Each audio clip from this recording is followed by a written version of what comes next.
এই বর্ষাকালে ডেঙ্গু থেকে বাঁচতে নিজেদেরকে কিন্তু যথেষ্ট পরিমাণ সচেতন হতে হবে।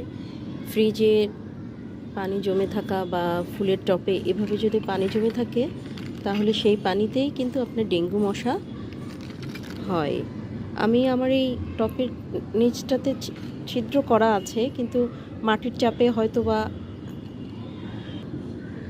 আটকে গেছে, সেজন্য আমি এটা আরেকটু ছিদ্র করে দিব যাতে পানিটা খুব ভালোভাবে পাস করে।